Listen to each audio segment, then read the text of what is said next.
2024 April 11 മലയാളത്തിൽ നിന്ന് 3 സിനിമകൾ തിയേറ്ററുകളിൽ എത്തുന്നു.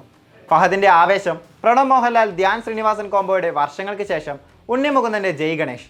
ഫെസ്റ്റിവൽ സീസൺ പിടിക്കാൻ ക്ലാഷിനെത്തിയ 3 സിനിമകൾക്കും മികച്ച പ്രതികരണങ്ങൾ. അതിൽ ആവേശവും വർഷങ്ങൾക്ക് ശേഷവും മൗത്ത് പബ്ലിസിറ്റിയിലൂടെ ആളുകൾക്കിടയിൽ കൂടുതൽ ശ്രദ്ധ നേടി. കളക്ഷനിലും പരസ്പരം മത്സരിച്ച ചിത്രങ്ങൾ വൻ വിജയം കൊയ്തു. വർഷങ്ങൾക്ക് ശേഷം 83 കോടി വേൾഡ് വൈഡായി നേടിയപ്പോൾ ആവേശം 100 കോടി ക്ലബും കടന്ന് 156 കോടിക്കടുത്താണ് ആ തേരോട്ടം അവസാനിപ്പിച്ചത്. മലയാള സിനിമ കണ്ട വൺ ഓഫ് ദ ബിഗ്ഗസ്റ്റ് ക്ലാഷായാണ് ഈ 2 സിനിമകളെയും ഇപ്പോഴും വിലയിരുത്തുന്നതും. ഇപ്പോഴിതാ മറ്റൊരു ഫെസ്റ്റിവൽ സീസണിൽ ഇതുപോലെ വീണ്ടും 3 മലയാള ചിത്രങ്ങളാണ് തിയേറ്ററുകളിൽ എത്തിയത്. മമ്മൂട്ടിയുടെ ബസൂക്ക, നെസ്ലന്റെ ആലപ്പുഴ ജിംഖാന, ബേസിലിന്റെ മരണമാസ്. ഫെസ്റ്റിവൽ സീസൺ ലക്ഷ്യമിട്ട് ഏപ്രിൽ 10 പുറത്തിറങ്ങിയത് ഈ സിനിമകളാണ്. പെർഫോമൻസ് കൊണ്ട് മമ്മൂട്ടിയും മേക്കിംഗ് കൊണ്ട് ഖാലിദ് റഹ്മാനും ഞെട്ടിച്ചെന്നാണ് ബസൂക്കയെക്കുറിച്ചും ജിംഖാനയെക്കുറിച്ചുമുള്ള റിപ്പോർട്ടുകൾ. അതേസമയം കൂട്ടായ പെർഫോമൻസിലൂടെ ആൾക്കാരെ ചിരിപ്പിച്ച് മരണമാസും മികച്ച പ്രതികരണവുമായി മുന്നേറുന്നുണ്ട്. ഈ 3 സിനിമകളും 3 യോണറിൽപ്പെട്ടവയാണ്. അതിനാൽ തന്നെ എല്ലാം പ്രേക്ഷകർക്ക് നൽകുക വ്യത്യസ്ത എക്സ്പീരിയൻസുകളായിരിക്കും. ബസൂക്ക ഇതുവരെ കേട്ടുകേൾവിയില്ലാത്ത ഗെയിം ത്രില്ലർ ജോണറിൽ എത്തിയപ്പോൾ Alappuzha gymkhana sports comedy, Maranamass dark humour എന്നിവ കേന്ദ്രീകരിച്ചുള്ളതാണ്. ഇവ കൂടാതെ തമിഴിൽ നിന്ന് അജിത്തിന്റെ ഗുഡ് ബാഡ് എഗ്ലിയും തിയേറ്ററുകളിൽ എത്തിയിരുന്നു. ആദിക് രവിചന്ദ്രന്റെ ഒരു out and out fan boy സിനിമയെന്നാണ് ഗുഡ് ബാഡ് എഗ്ലിയെ കുറിച്ചുള്ള റിപ്പോർട്ടുകൾ. ഈ സിനിമകളുടെയെല്ലാം കളക്ഷൻ റിപ്പോർട്ടുകൾ പുറത്തു വരുമ്പോൾ ആദ്യ ദിനം ആര് കൊണ്ടുപോയെന്നാണ് എല്ലാവരുടെയും ചോദ്യം. ഏറെ പ്രതീക്ഷയോടെ എത്തിയ സിനിമകൾക്കെല്ലാം മികച്ച പ്രതികരണം ലഭിക്കുന്നുവെന്നതിനാൽ ആരാകും ഫെസ്റ്റിവൽ വിന്നർ എന്നാണ് ഇപ്പോഴത്തെ ചോദ്യം. ഓരോ സിനിമയുടെയും കളക്ഷൻ എപ്രകാരമാണെന്ന് പരിശോധിക്കാം. മമ്മൂട്ടിയെ നായകനാക്കി ഡിനോ ഡെന്നീസ് സംവിധാനം ചെയ്ത ബസൂക്ക തന്നെയാണ് മോളിവുഡിൽ കളക്ഷനിൽ മുന്നിട്ട് നിൽക്കുന്നത്. ആദ്യ ദിനം 5 കോടിക്കടുത്താണ് ചിത്രം വേൾഡ് വൈഡായി നേടിയെന്നാണ് ട്രാക്കിംഗ് വെബ്സൈറ്റുകൾ റിപ്പോർട്ട് ചെയ്യുന്നത്. കേരളത്തിൽ നിന്ന് മാത്രം ഫസ്റ്റ് ഡേ 3.25 കോടിയാണ് ചിത്രത്തിന്റെ കളക്ഷൻ.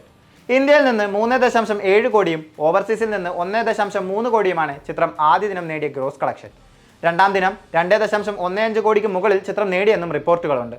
കേരള ബോക്സ് ഓഫീസിൽ ആദ്യ ദിനം 6.15 കോടിക്കടുത്ത് നേടിയ ടെർബോയാണ് മമ്മൂട്ടിയുടെ ഹയസ്റ്റ് ഫസ്റ്റ് ഡേ കളക്ഷൻ നേടിയ സിനിമ. അതിന്റെ പകുതി മാത്രമാണ് ബസൂക്കക്ക് നേടാനായത് എന്ന് കാണാം.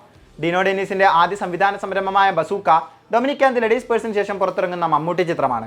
ചിത്രത്തിൽ മമ്മൂട്ടിയുടെ പെർഫോമൻസിന് ഗംഭീര അഭിപ്രായങ്ങളാണ് ലഭിക്കുന്നതും. ഖാലിദ് റഹ്മാൻ നെസ്ലൻ കോംബോയിലെത്തിയ ബോക്സിംഗ് ചിത്രം ആലപ്പുഴ ജിംഖാന മമ്മൂട്ടി ചിത്രത്തിന് ടൈറ്റ് കോമ്പറ്റീഷനാണ് നൽകിയത്. ആദ്യ ദിനം കേരളത്തിൽ നിന്ന് 2.67 കോടിയാണ് ചിത്രം നേടിയത്. വേൾഡ് വൈഡായി 4 കോടിക്ക് മുകളിലും ചിത്രം ഫസ്റ്റ് ഡേ കളക്ട് ചെയ്തെന്നാണ് ട്രേഡ് അനലിസ്റ്റുകളായ സാഗ്നിൽക്ക് റിപ്പോർട്ട് ചെയ്യുന്നത്. രണ്ടാമത്തെ ദിവസം 2.5 കോടിക്ക് മുകളിൽ ജിംഖാന നേടിയെന്നും അവർ റിപ്പോർട്ട് ചെയ്യുന്നു. ഇവ രണ്ടിനും പിന്നിൽ മൂന്നാമതാണ് ബേസിലിന്റെ മരണമാസ്. സിജു സണ്ണിയുടെ കഥയിൽ ശിവപ്രസാദ് സംവിധാനം ചെയ്ത ചിത്രത്തിൽ ടൊവിനോ തോമസും നിർമ്മാണ പങ്കാളിയാണ്.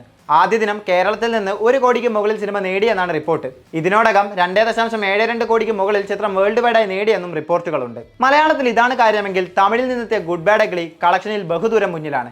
ആദ്യ ദിനം 50 കോടിക്ക് മുകളിലാണ് ചിത്രത്തിന്റെ വേൾഡ് വൈഡ് കളക്ഷൻ. വേൾഡ് വൈഡായി 51.4 കോടി നേടിയ സിനിമ തമിഴ്നാട്ടിൽ നിന്ന് മാത്രം 28.5 കോടി രൂപ ഫസ്റ്റ് ഡേ സ്വന്തമാക്കിയിട്ടുണ്ട്.